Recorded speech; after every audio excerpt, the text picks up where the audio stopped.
אנחנו מוצאים את הספור עם זרה שמשון. האם זה באמת סגולה בדוקה? הסגולה ללמוד בזה? כן. מה? כן.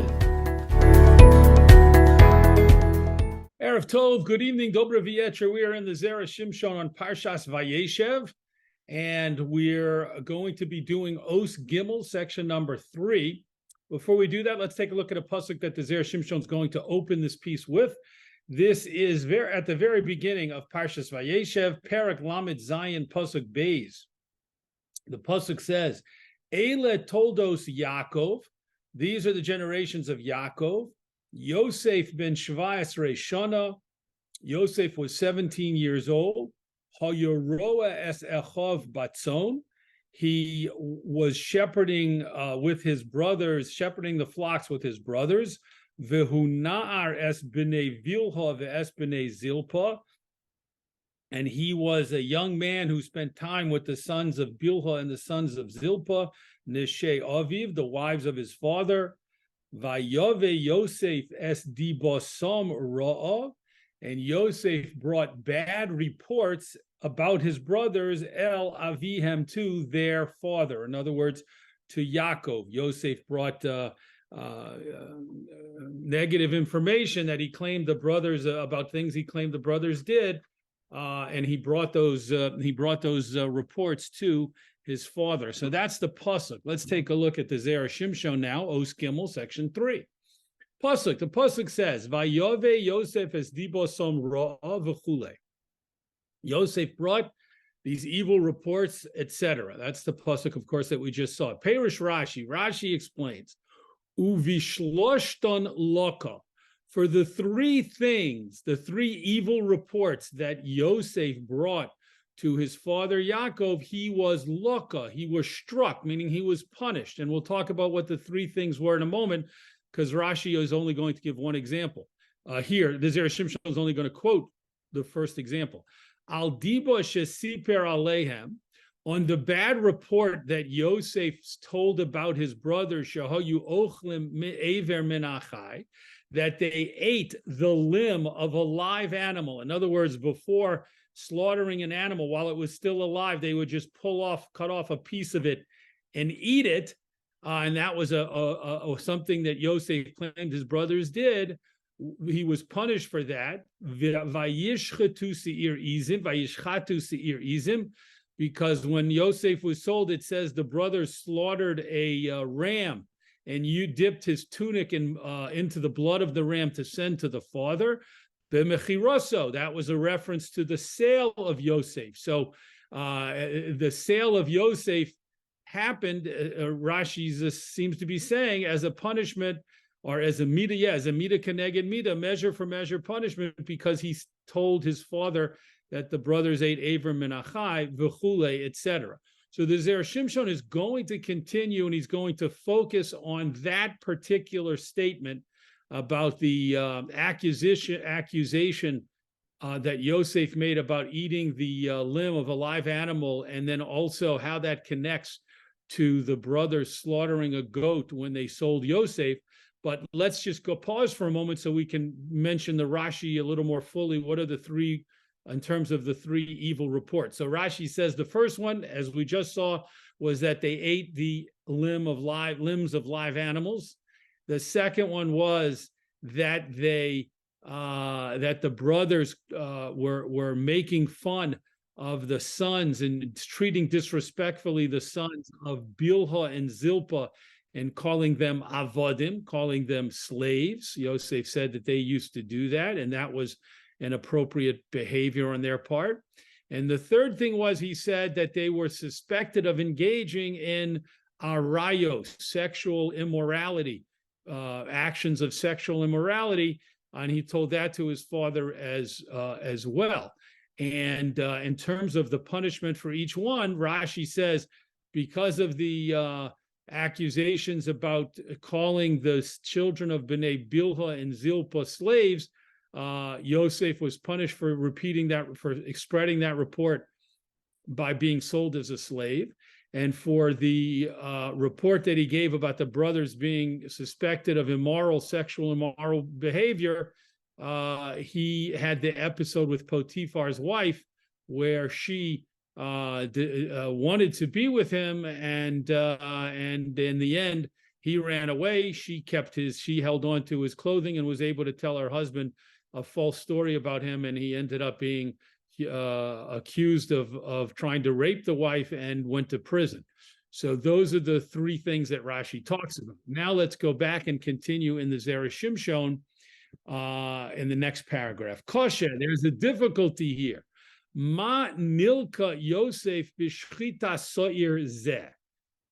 What is the punishment to Yosef that happened when the brothers slaughtered the goat, when they killed the goat to use its blood?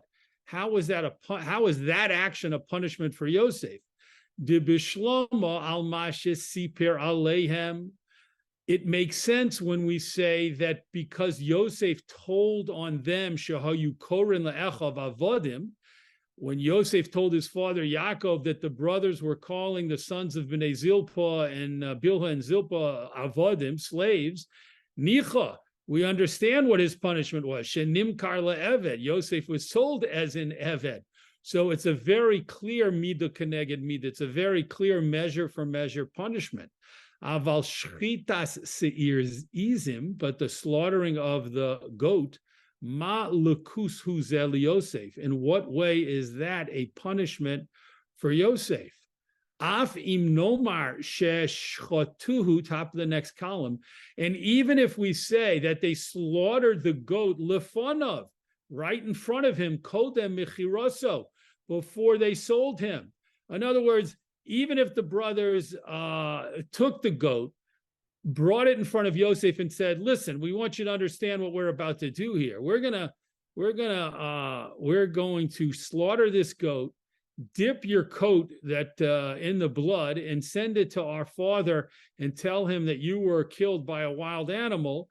And that's what's about to happen.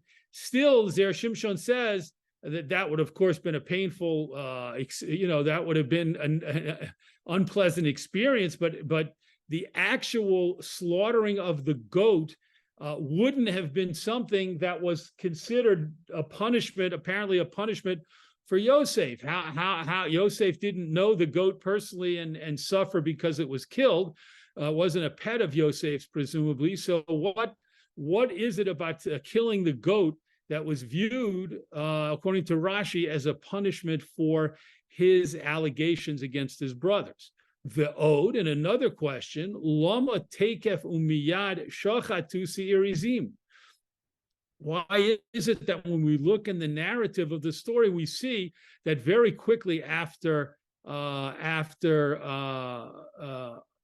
selling Yosef, they quickly take this goat and they kill it? Why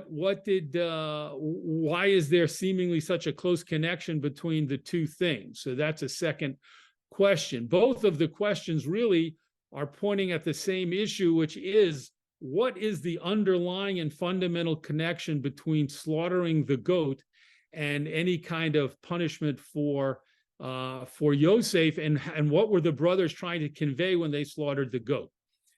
Let's continue in the next paragraph. And another thing that requires analysis, something that was written in the sefer called Zera Beirach, B'Shem Rabo Moharan Zichrono Livracha, and the name of his Rebbe, the Moharan, that stands for Rabbeinu Nosson Shapiro. So when the author of the Zera Beirach commentary quoted his Rebbe Reb Nosson Shapiro to say the following: Desar Godol Yesh Barakia, there is a great heavenly angel, a malach, Amon Mino, by the name of Amon Mino, V'hu Sar Shel Mitzrayim, and this is the heavenly representative of the angelic representative of Mitzrayim, of the nation of Mitzrayim. Ve'ochaz biyad yomin seir izim, and this Amon Mino, this angelic representative of Mitzrayim, at one point took in his right hand a goat, shehoya mikatreg bo, and he was accusing with it al mechiras Yosef, the selling of Yosef that the brothers had done. Sheshochatu sirizim, and at that time of the sale, they had slaughtered a goat. Ad kan Lashono, until here is a quote from Zera Beirach, and we see again some kind of unusual connection between the slaughtering of the goat and the selling of Yosef, and that led apparently to an accusation from the representative, the angelic representative of Mitzrayim, and led to the Jews being enslaved in Mitzrayim. And connecting all of that to the sale of Yosef and the slaughtering of the goat. To Koshe, the problem here is Malo likach biyodo dafka seir izim. Why did this angelic representative of Mitzrayim take specifically a goat? Again, a third question, but all facets of the same question. What is the connection? What is the underlying connection between the slaughtering of the goat, the sale of Yosef, and ultimately the story about this angelic, this Malach of Mitzrayim holding a goat while accusing Bnei Yisrael, and ultimately that leading in some way to the Avdus, to the slavery, experience of slavery by the Jewish people in Mitzrayim. Next page, top of the right column. Ulefi mashe nichtov lekamon, according to what we're going to write on the next parsha, on Parshas Miketz al pasuk, on the pasuk Hari osem asher asisem. So those words which mean you have done something evil, Hari osem, from the word ra, asher asisem, you have done something bad. Those words Yosef said to his brothers when they came to see him for food, and they left, and he had arranged for his goblet to be put back in their bags as if they had stolen it, and then they were brought back to him, and he said, you've done a bad thing, apparently meaning on the simple level, you've done a bad thing because you stole my private belongings, my private goblet. Yosef hoyo misgoel, and that episode, Yosef prided himself over his brothers. Be'omro, when he said, "Ki ilulehu," if it wasn't for him, meaning Yosef said, if it wasn't for Yosef, yiyu kulam misurim biyad Esov, all of them, all of his brothers, would have been under the control of Esau. Ki Yosef hu sitono shel Esau, because Yosef was a true adversary, a counterforce to Esau. But that only applied to Yosef. That didn't apply to his brothers. In other words, Yosef had the gift, so to speak, the power to be able to counteract the power of Esau. But he said to his brothers, only I have that. You do not have it. And so if it wasn't for me, Esau would be able to dominate over all of you. But I myself, Yosef said, have prevented that from happening. The Esau Nikra Sa'ir, and Esau is referred to as by the term Sa'ir, a goat, Kemosha Amru b'Medrash Rabbah, as it says in the Medrash Rabbah. Al pasuk, on the pasuk, v'nosan osam al rosh haSa'ir, and they will be carried on the head of the goat. So the Medrash Rabbah connects that pasuk to another pasuk, which is Hein Esav achi ish Sa'ir. Yaakov Avinu said to his mother Rivka, when she wanted him to go in and act like he was Esav, she said, but I'm a smooth-skinned person, and my brother Esav is a very hairy person. So you see the use of the word Sa'ir to mean hairy, and the Medrash says that's connected to Sa'ir, the goat that's used, that's referred to in the pasuk in Vayikra, and so we see a connection between Esav and Sa'ir, a goat, and that is going to become obviously extremely important. That Yosef's symbol, so to speak, is a Sa'ir, is a goat. Lachain, therefore, next paragraph, Kishem Machruhu, when the brothers sold Yosef, Miyod Shachatu Seir Izim Lefanav, they immediately slaughtered a goat in front of him.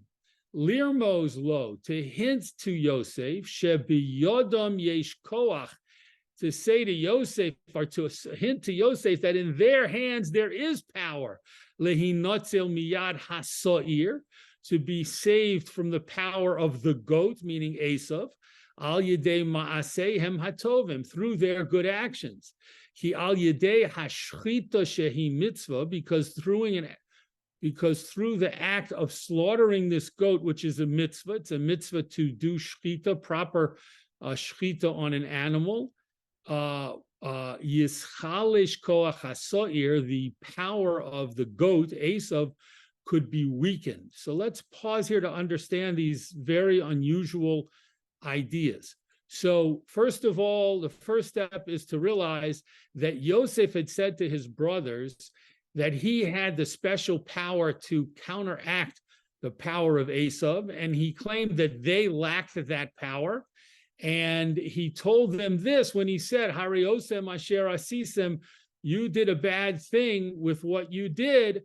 And that was alluding not just to the fact that they stole the goblet, but on a much deeper level, he was saying to them, you did a bad thing when you sold me, even though he had not yet revealed his identity, but he was saying, hinting, you did a bad thing when you sold me because you got rid of the one brother who could counteract the power of Esav, which you can't do.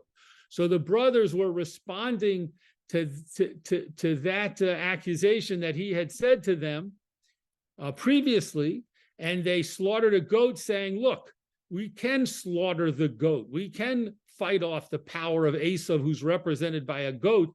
And the way we can do it is through shlita, as an example, through doing mitzvos, through masim tovim.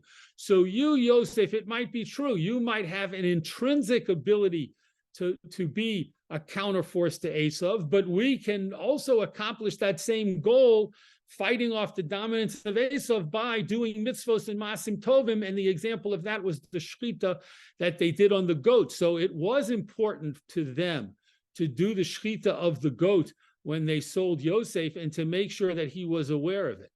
Next paragraph. Uklape masha kosvu hameforshim, relating to what the commentators wrote, shetam isur ever min achaihu, the reason for the prohibition of taking off and eating a piece of flesh from a live animal, kedei shelo yishave banu, is in order that there should not exist in us midas achzerios hamiguna, the disgusting character trait of cruelty. Hashem doesn't want us to have cruelty as a midah that we possess, and he wants us to get rid of any cruelty that's in us. And so he forbade Aver Menachai, cruelly ripping off a piece of a live animal to eat. Yesh Lomar, according to that idea and that explanation, we can say She Yosef Siper La'aviv, that Yosef told the report to his father, Shahayu Ochlem Aver Menachai, that they were eating parts of live animals, Shahoya Misyore Pen Yachshov Aviv Beliba. The reason Yosef gave that report is because he was afraid in his heart that his father might think Shahatam Shekol Echov Sonim Li Yosef, that the reason all of the brothers hated Yosef, Yiyeh Machmas Shero'u Bo Eze Aveira, is because they saw him do some of Aveira. Yosef was afraid that his father would think, why do my other sons hate Yosef? It must be because he did something wrong. He did a transgression. Shem mitzvah lisnoso, because then it would become obligatory to hate him. Kedi amrinim b'psachim, as the Gemara says in Psachim, that even though, over there the Gemara says, even though in general we have a mitzvah to love every Jew, and we're prohibited from hating another Jewish individual, nonetheless, if that person does transgressions and serious averos, then it becomes permissible, and even in some cases a mitzvah, to hate them. Yosef was afraid that his father might also hate him, because his father would assume that he had done something so bad that his brothers hated him. So therefore, continuing lachein, therefore hevi di basam, therefore Yosef brought this bad report, shahayu elchlim ever menachai, that they were eating the pieces of live animals, lirmos lo, to hint to his father Yaakov, sheze'eno ela machmas teva ha'achzurius. The reason the brothers hated him was actually only because of their cruelty, their trait of cruelty, hanolad bohem, which grew in them, which was born in them, ba'achilas aver min achai, through eating parts of live animals. So the pieces are beginning to fit together. Yosef didn't just come and tell his father, the boys are eating aver min achai, they're transgressing and they're eating aver min achai, because he thought it was important for his father to know that. There was more to it. And the deeper meaning of it was that Yosef knew his father was aware that his brothers hated him, and he was deeply afraid that his father might come to the conclusion that the brothers hated Yosef because Yosef had done a serious transgression, or more than one, and that would be the reason. And perhaps his father would also come to hate him because he would assume that was the case. And so therefore he said to his father, no, they are eating aver min achai, which produces in them the midah of cruelty, and that's why they hate me, because they're cruel people. They're cruel individuals, and they became cruel through the transgression of eating aver min achai, parts of a live animal. Next paragraph. Omnam, however, atah, now, b'mechiroso, with his sale, rotzu lehoros lo, the brothers wanted to show Yosef, she'adarabah, that just the opposite of what he thought was true. Hey misnahagim b'midos harachamonus. Not only are they not cruel people, but they actually conduct themselves with the trait of mercy and compassion. V'hu simon shelo ochlu aver min achai. And the fact that they're merciful, compassionate people is a sign that they did not transgress eating parts of live animals, which Yosef had accused them of. Shaharei heim shochatim mesasoir. They went and they slaughtered a goat. Lefisha domo dome ledam adam. The blood of a goat is similar to the blood of a person, and they wanted to lead Yaakov, their father, to believe that Yosef had been killed, and the blood on the coat was Yosef's blood. Yaakov, and through the blood, putting the blood of the goat on Yosef's coat, Yaakov would think shechayoro achalosu. That's a quote from the pasuk that a wild animal attacked and devoured Yosef. Top of the next column. De'im isa sheyosef hayat tzadik. If it was true that Yosef was actually such a righteous individual, lo hayolo liYaakov, it would not have been come to Yaakov, lalos bidato, to even come up in his thoughts, to even occur. It would not have occurred to Yaakov, svarazo klal, this thought at all. If Yosef was such a true tzaddik, and Yaakov was aware of that, then Yaakov, the father, would never have possibly considered that Yosef had been attacked by a wild animal. Shaharei kai malon, because we hold in a Gemara in Maseches Shabbos, ein chayoroa sholetes ba'adam, a wild animal does not have any kind of ability to dominate a man, a person, unless that person looks like an animal to the wild animal. And that can only happen if the person is not a tzaddik. A person who's a tzaddik, who's a truly righteous individual, doesn't appear like an animal, like prey, like food, like something to eat to a wild animal. Only people who do averas look like animals to wild animals, and therefore wild animals can attack them and can even kill them. But that would not be something that would ever have occurred to Yaakov about Yosef if Yosef was truly a complete tzaddik. Next paragraph. Elavadai tzarech lomar, but we definitely need to say, shelefi ma'asov hoya chayov misa.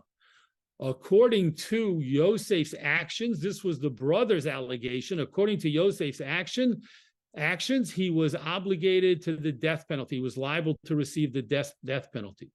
Shahamasaper lashon hara, because a person who tells evil gossip about someone else, ro'oi lahashlicho laklovim, that person is fit to be thrown to the dogs, meaning that person is so low, is so deserving of punishment that they could even be thrown to the dogs to be attacked and eaten.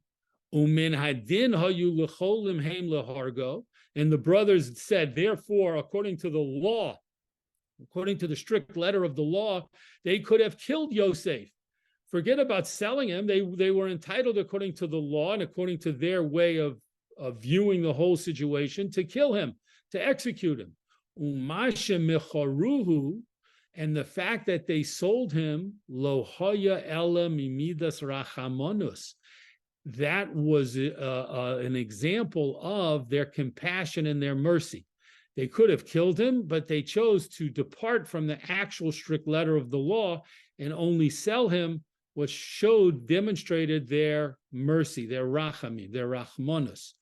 The Yosef nilka, and Yosef was in fact punished by the specific act of the slaughtering of the goat, shenisparsem b'maseh zeh, because through the slaughtering of the goat and putting the blood on his coat and sending it to the father, it became publicized, it became known, shehu chata, that he had sinned, v'siper lashon hara alehem, and told evil gossip about them. So definitely a complicated explanation here. Let's just briefly recap. Yosef was trying to protect his reputation to his father, and that's why he told the stories he did and claimed that his brothers were cruel, and therefore they hated him, and they had become cruel through Aver Menachai. And the brothers came to Yosef and said, look at this, what we're going to do. We're going to disprove everything you've been saying, and we're going to prove that you are the guilty party here with your false accusations. How are we going to do it? We're going to slaughter this goat by doing the mitzvah of shlita, which shows that we do the right thing.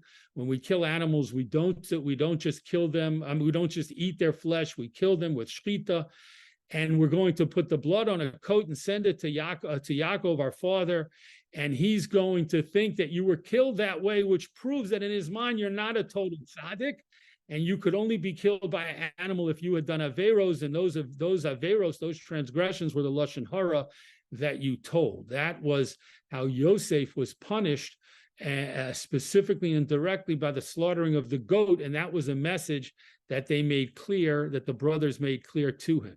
Next paragraph. Uvazeh yituratz. With this explanation that the Zera Shimshon has developed, it can be explained.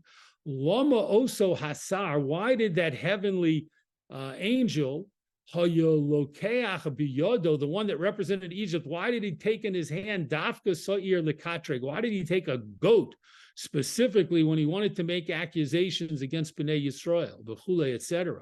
Mipnei shahashfotim shachatu haso'ir. It was because the brothers slaughtered the goat lirmo sheyesh biyodam mitzvos, because the brothers were saying and hinting, look, we have mitzvos, we have merit, lehi notzel me'esav, and we can be saved from Esav through our own actions and merits. We don't need you, Yosef, as the Zera Shimshon explained before. That's what the brothers, that's one of the things the brothers were communicating by the slaughtering of the goat. Ula acher misosam, but after the brothers died, shelo hayu b'Yisrael kol kach zuchus, and the Jewish people, after the death of all of the brothers, did not have the same level of merit. Oz lokach b'yodo hasoir. Then the angel took the goat to say, Hashem, the brothers did in fact have zechuyos and have merit, and they did do mitzvos, and they did have special protection against Esav and against other enemies. However, now that they're all died out, their descendants no longer have the same level of merit. They don't observe the mitzvos with the same level as the shvata, as the brothers did, and therefore they can be accused successfully. And that's what happened with the angel representing Mitzrayim. Next paragraph, Vadayin yesh ledatek, and we still need to analyze al masha kosov, what Rashi wrote, she'al hadiba she'chashudim ala harayos, on the evil report that Yosef said to his father that the brothers were suspected of sexual immorality. So, Vatisa Eshes Adona Veseineha, Eshes Potiphar, the wife of Yosef's employer, looked at him longingly, lustfully, as a punishment to the fact that he accused his brothers of sexual immorality. The Zera Shimshon says there's a problem. V'halo adarabba, isn't it true that the opposite is true? Zeha yeshevach lo. This actually turned out to be a benefit to him. The fact that Potiphar's wife lustfully tried to seduce him was actually turned out to be a benefit to Yosef. Shezocha limelucha bishvil zeh. He deserved to become part of the royalty in Mitzrayim, to become second to the king, the viceroy to the king, because of that episode. K'moshe Amru b'Medrash Rabbah, as Chazal say in the Medrash Rabbah, peh shelo noshak ba'avera v'chule. The Chazal say the mouth that did not sin through kissing turned around, that same mouth turned around to be able to give orders to all of Egypt and control all of Egypt and how they got their food and how the people in Mitzrayim had to live, all came through orders through the mouth of Yosef. And how did Yosef get that merit, that incredible schus to become the viceroy over Mitzrayim? Because he refrained from using his mouth for averas when Eshes Potiphar tried to seduce him. So therefore, the Zera Shimshon is asking a question: how was the episode with Eshes Potiphar a punishment for Yosef? It led to incredible merit for Yosef because he refrained from being with her. The Yesh Lomar, next paragraph, we can say, Mikol Makom, nevertheless, even though Yosef in fact did, of course, run away and refrained from allowing Eshes Potiphar to actually completely seduce him, Midei hirhor lo yotza, he did not escape from bad thoughts and from seriously contemplating being with Eshes Potiphar. K'diamrinon b'sota, as we say in Maseches Sota, melamed she'olu shnehem lamito arumim. We learn out that the two of them, the wife of Potiphar and Yosef, both got into bed unclothed, in an unclothed state, v'chule, etc. So Chazal teach that Yosef didn't just run away and that was the end of the story. He didn't immediately flee, but rather he actually was almost seduced. He got into bed with Eshes Potiphar and ultimately jumped up and ran away. But he was almost seduced. The ode, and so we see that was a punishment to him. That the episode with Potiphar wasn't so straightforward and black and white that it ended up as being a merit. It also brought this bad situation to Yosef, that he should have done what he did and thought about doing more. The ode, and additionally, shahoyu lo boshes, he was humiliated. Mehalaz, from the gossip, shahoyu ha'olam sovrim, because everyone thought shehu rotza lishkav imo, that he did in fact want to be with her intimately, vehi lo rotza, and she is the one who didn't want. That, of course, came from the story that she told. She went around telling everyone that Yosef came and tried to seduce her or tried to even forcefully rape her, and she rejected him, and she screamed and she shouted, and he ran away. And that was the story that spread. And of course, Eshes Potiphar's husband, Potiphar, of course, spread that story as well. And so that was brought extreme embarrassment and humiliation to Yosef. Ve'od, and another thing, shebishvil zeh yoshav kama shonim bebeis asurim, Yosef had to spend years in jail because of that episode. So the Zera Shimshon is clearly established that was in fact the episode with Potiphar. Even though it brought him great schus in the end, it also brought great suffering to him. Next page. Oh, the Amrina Beperik Zayin de Sota, Additionally, we say in the 7th chapter of Maseches Sota, Roy haya Yosef lotzeis mimenu yudbei shvatim. The Chazal say an amazing thing. They say that it would have been fitting for Yosef to have 12 tribes of his own. In the end, of course, we know that Yosef had Ephraim and Menashe, and each of those two sons had their own tribe, their own shevet. However, Chazal say Yosef, it would have been fitting for Yosef to have 12 tribes come just from him, just like his father Yaakov produced 12 tribes. Yosef was fitting to have his own 12 tribes. Kishem sheyotzu mi Yaakov aviv, just like their 12 tribes came out of Yaakov, his father. Ela sheyotzu lo zaro mi bein tziparnei yodov. But in the episode of with Potiphar's wife, some of his Zera came out at that time. Kedichsiv, as it's written, vayafozu zeroe yodov. That phrase is taken from the bracha when Yaakov, before he died, blessed all of his children, and the bracha that he gave to Yosef, those words come out there, and they're in the context of the bracha, they're translated as vayafozu zeroe yodov. The arms, his arms and his hands are gilded, are covered in gold. However, that's also a hint, Chazal say, to the zera, to the seed that Yosef lost, and therefore did not, in fact, merit having 12 shvatim, 12 tribes come from him, as could have happened. As it was originally originally fit to happen.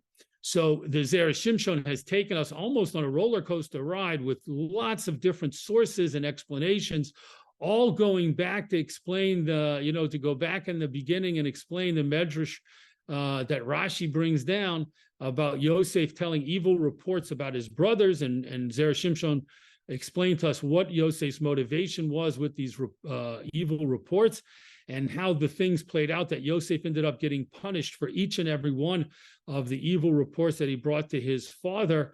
And the Zera Shimshon fits all of that, all of those pieces together for us. Yasher koach to learning with us in the Zera Shimshon this week, and we look forward, God willing, to learning together again in the Zera Shimshon on next week's Parsha.